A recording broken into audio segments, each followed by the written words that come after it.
Sir, hindi daw ba mapasukin yung resource person, sir? Bakit nga hindi? Kayo ang nasa media. Marshal ba tayo ngayon? Bawal ba magkaroon ng guest? So kung hindi nila i-recognize ang Blue Ribbon Committee, bawal kami magkabisita dito. Ang may control ng Senate premises is the Senate President. That is in the rules. Hindi po ang USAA or kung sino man. Po natin ay isang kilalang action star na nasa politika. Ngayon po siya isang politiko na at sinasabi kong marami hong nag-request kung anong nakikita ko kay Mr. Ito na po, basahin natin ang tunay niyang pangalan. Robin Hood Ferdinand Carino Padilla, also known by his Muslim name Abdul Aziz. Ako, sa totoo lang ho, idol ko ho ito. Idol, yan. Tingnan po natin, Robin Hood Ferdinand Carino Padilla. Ibigay mo sa akin. Tarot ko anong nakikita mo. Alias Robin Padilla. Kay Mr. Robin Padilla. Okay. Again and again, ito po ay tarot reading. Kung ano po ang nakikita ng tarot, i-interpret ko. Ayan po. Tagabasa lang po ako ng tarot. Still, ang tarot po ang aking susundin. Again and again, this is for entertainment use po natin. Itapon ng pangit, yung maganda, i-accept. Ang katotohanan ay dapat natin i-reveal. Kahit ito ay tarot lamang. Ngayon, kung may masaktan at tamaan, sana'y huwag magagalit. Dahil ito po ay, again and again, ini-interpret ko lang po ang tarot. Robin Padilla. Robin Padilla. Mr. Robin Padilla. From the name Robin Hood. Ito ay champion ng masa. Tandaan niyo yan. Kahit sirain ang kanyang pagkatao. From the name Robin Hood. Alam na natin yun eh. Kahit hindi manghuhula. Alam yung interpretasyon na yun. Hoy. Actually, si Robin Padilla ay talagang ito ha, correct me if I'm wrong ha, ang puso niya talagang makananay. Kaya ang tingin niya sa mga babae talaga respetado niya.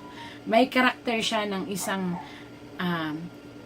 strong na lalaki na kapag in-embrace niya ang isang babae o tinanggap niya sa kanyang buhay, ang respeto niya rito ay sagad-sagadan kasi lagi niyang iniisip ang kanyang ina.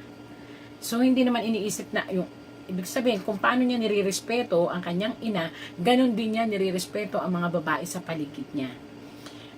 Correct me if I'm wrong again, ha? Baka may magsabi na naman dyan, babaero yan, ganun. Actually po, si Mr. Robin Padilla, o sinasabi natin na ang aktor na Robin Padilla, lapitin talaga ng babae. Nasa aura niya kasi maamoy, maalihimuyak, parang ganun. It smells something so much powerful smell, dignified by a woman power. Ibig sabihin, naaamoy mo sa kanya na lalapitan siya ng babae. But for sure, may respect ito dahil nga napakataas niya ng respect sa kanyang ina. So ang tingin niya for all the female na napapalapit sa kanya, ay tingin lang natin ay para siyang bad boy, pero sa totoo lang mataas ang respeto nito sa mga babae. So yung mga nag-iisip na babaero naman yan, anong gagawin naman niya sa politika? Eto tandaan nyo, ang isang lalaki na mataas ang respeto sa kanyang ina, mataas din ang respeto niyan sa kahit sinong babae, at malakas din ang respeto niyan sa kanyang sarili. Tandaan nyo yan, lalaking lalaki talaga siya. Ayan. Sa ngayon, dumaranas si Robin Padilla ng napakaraming batikos. Ayan po. Ito po ay nagsisignifies ng kapag siya'y nag-iisa, kino-comfort niya ang sarili niya dahil napakarami pong batikos. Yung mga espada niyan, yan yung mga tumutuligsa, mga tao na ginagrado o tinitimbang ano ba talaga ang silbi niya sa politika. Yung iba binubuli na siya, stand by at the back. Ini-stand na siya at the back. Kaya ang lungkot po niya sa totoo lang, kahit po anong sabihin, natin sa kanya, malungkot siya kasi tinitira siya ng mga personal, pati sa kanyang relihiyon, sa kanyang action, sa kanyang mga pinagmulan, minimenos ang tingin ng iba. Pero yun po yung tingin ng iba. Yan po, tingin niya ng iba, ilan ba to? 1, 2, 3, 4, 5, 6, 7, 8, 9, siyam na matataas, yun. Ang kinu-question siya, minamaliit ang kanyang kakayahan bilang isang politician. At ito'y iniisip niya. Iniisip niya to, kaya lang tahimik siya, masculine kung tumanggap ng problema. Iniisip pero ayaw niya ng may nasasagabalan. At ginagawaan niya ng paraan na solusyonan. Mananatili kang mataas ang respeto ng tao sa inyo, Mr. Robin Padilla bilang artista at bilang politician. Pero sa ngayon talaga, grabe ang pinapakita mo. Saludo ang mamamayan sa iyo sa ipinakikita mo na kahit artista ka, may kwenta ka. Sa pamamagitan ng pagtayo, kaya ka nakatayo, paninindigan, hawak mo yung mundo. Hinahawakan mo yung mundo, hindi ka nagsasalita, nakikinig ka. At kung saan tama, dun ka nakapanig. Bukod doon, mayroong kang paninindigan. Ayan, hawak mo ang isang stick. Loyal kang tao. Naku, napakasarap mong, yung mahalin. Ayan na naman Hindi ho dahil idol ko to. Siyempre, artista Pero, tumitingin po ako sa karakter. Ang sinasabi ko po sa inyo ay ang karakter ng isang Robin Padilla. Tatayo siya. Alam nyo siya? Actually, pwede siyang kapartner ni yung mga taga DDS or yung mga taga politiko. Pwede siyang kapartner ni Ma'am BP Sara. If ever yun ito po ay sabi ng tarot. Hindi po ito sabi ko. Alam nyo kung bakit ko sinabi? Explain ko po sa inyo. Marami ang sumisira sa kanya. Dagat nga Pero ang paninindigan niya, tandaan nyo po, to be a true servant of the universe or yun na lang sa Pilipinas, kinakailangan ng loyalty, kinakailangan naranasan niya ang hirap ng pakikisama, ang hirap ng pagpapatunay sa kanyang sarili, at kinakailangan hawak niya ang mundo. Ibig sabihin, ang mundo hinahawakan niya with care. Ayan Ibig sabihin, takot siyang mangurap. Di ba? May reputasyon. Kasi nakakapagod na yung mga kurap.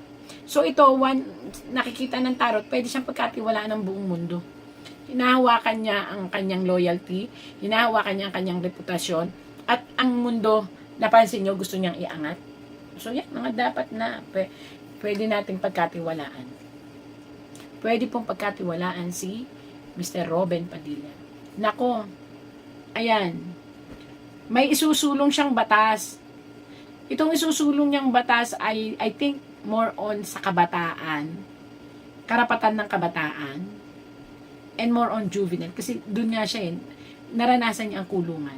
So may isusulong po siyang isang batas tungkol sa pamamaraan ng mga taong nakakulong, bata man ito o matanda. Let's wait po kung anong gagawin niya. Pagsulong po ito ng batas. Ayan. At aaprubahan po yun ng lahat ng mamamayan.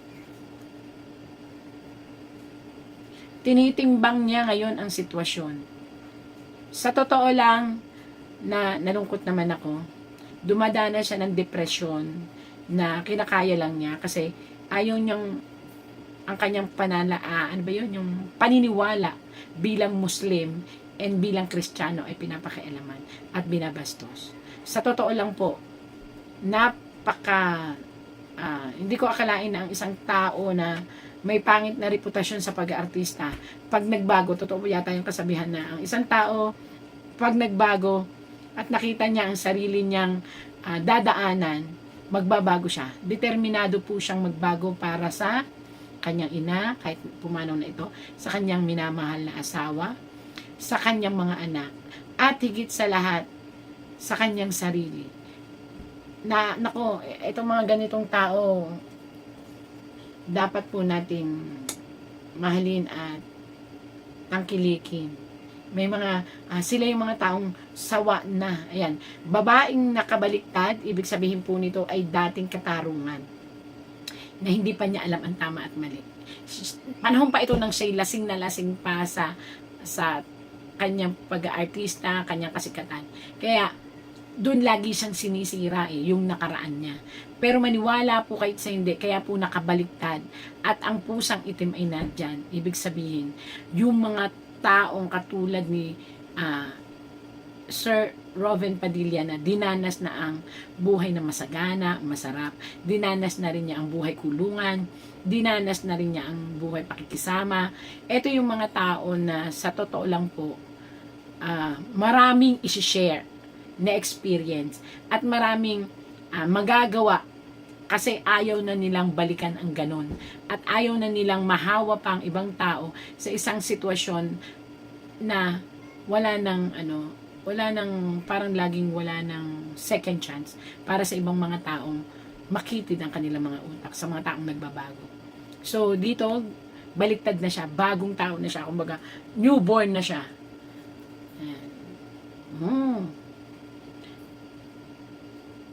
Matatag, hindi susuko sa anuman laban ng buhay, at may ipagpipilitan siya na ilaban ang katotohanan, ilaban ang pagbabalik. Ito po, loyal po siya kay dating President Duterte at ipaglalaban at hihilingin niya sa lahat ng mga nakaupo, kahit sa presidente, kaya hawak niya po yun, ang kalayaan at pagbibigay ng chance sa dating presidente. Loyal na loyal siya. Gagawin niya ang lahat. Kakapangilabot naman. Ano ba yan? Dumanas siya ng mga nakaraang lungkot, sakit, ayaw na niyang balikan. Sa ngayon, ipakikita na lang daw niya sa buong mundo na siya ay isang matinong mamumuno. Hindi man perpekto, pero hindi siya magnanakaw or makikiisa sa mga sinasabi nating corrupt na namumuno sa ating gobyerno. At ito isinumpa niya sa harap ng kanyang ina. Naayusin niya ang buhay niya. Wala na yung nanay niya. Kaya lang, pag-ingatan lang ni Sir Roven Padilla ang kanyang mga tuhod, ang kanyang likuran, ang mga buto niya. Kasi mga injuries ito. Yan, mga injuries. Masaya na siya sa pamilya niya ngayon. Hanggat maaari, masaya na rin siya sa kanyang posisyon bilang isang politiko. Ang dinaramdam lang niya talaga, kaya ganyan nakabaliktad, is wala na siyang panahon para sa kanyang pamilya, sa kanyang mga anak, pero worth it naman, na-appreciate at darating ang panahon, aangat pa ang kanyang posisyon sa politika.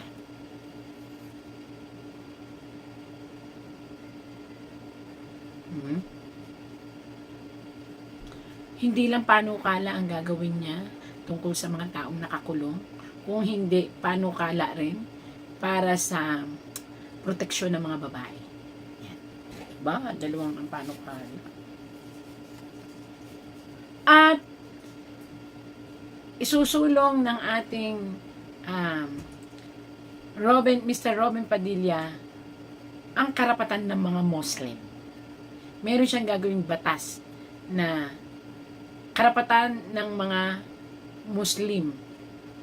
Hindi ko alam kung ano to, pero ito ay maganda kasi parang itataguyod niya ang kahalagahan at proteksyon sa mga katutubong Muslim.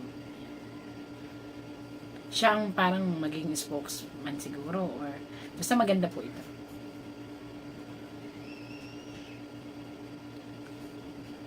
Siguro pagod na siya sa mga kalokohan ng kabataan. So magiging mabuting leader po siya ng anumang posisyon sa politika.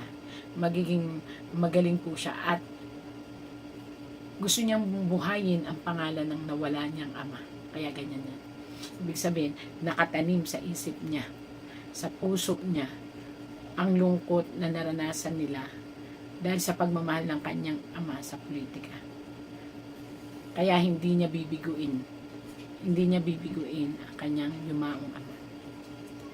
meron lang siyang ikukorek na kapatid. Ayan. At magagawa niya yun. Sariling kapatid ito, lalaki, ikukorek niya.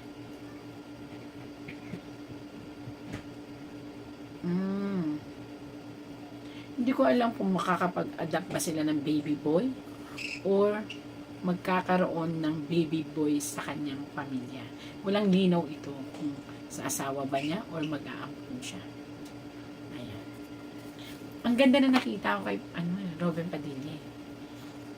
Kaya lang ito galit. Galit dahil marami ang hindi makaunawa at marami ang nandiliit sa kanya dahil parang hindi makapaniwala na ang isang Robin Padilla na magaling sa action ay madadala ang galing niya pagdating sa politika. But the tarot is saying, yan ako, nalusot. But the tarot is saying na magiging siyang tapat na politician at nasa dugo niya talaga ang pagiging politiko. So maganda po ang tarot ko kay Mr. Robin Padilla, kahit galit na galit siya dito kasi inilalaban niya ang karapatan ng Muslim at ng Kristiyano na equality. And gustong-gusto niyang gumagawa na marahil siya ng panukala, panawagan. At ang pagiging loyal niya kay Tatay Digong Duterte, ipupush niya talaga. Come what may. Kahit nga daw ang sabi, kahit ang sarili niyang buhay ay ilalaan niya para makauwi daw si Tatay Digong Duterte. Kasi ayan. So, maraming salamat po. Maganda po ang nakita ko kay Mr. Robin Padilla. Tandaan natin po, ano man po ang nangyari at nangyayari, lagi po natin tatandaan, pangit man o maganda ang sitwasyon, God gives miracle every day. Hindi na po ako papayag na maghihiring-hiringan kayo dyan.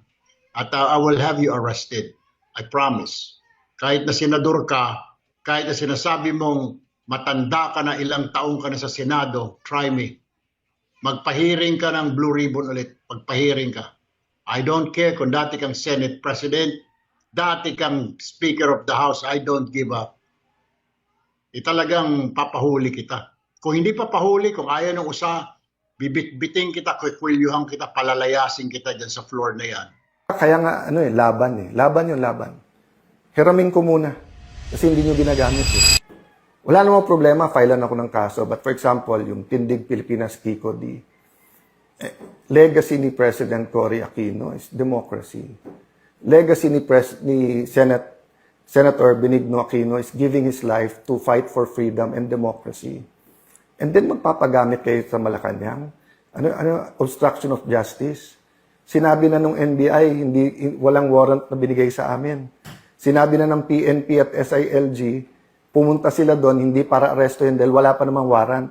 So, paano naging obstruction of justice at paano pinatakas si Bato kung wala namang warrant? So, let me address myself to Pico D and the other Aquinos, even to Senator Bam, no? Ang legacy nyo, democracy. Then Marcos na rin. So, no problem.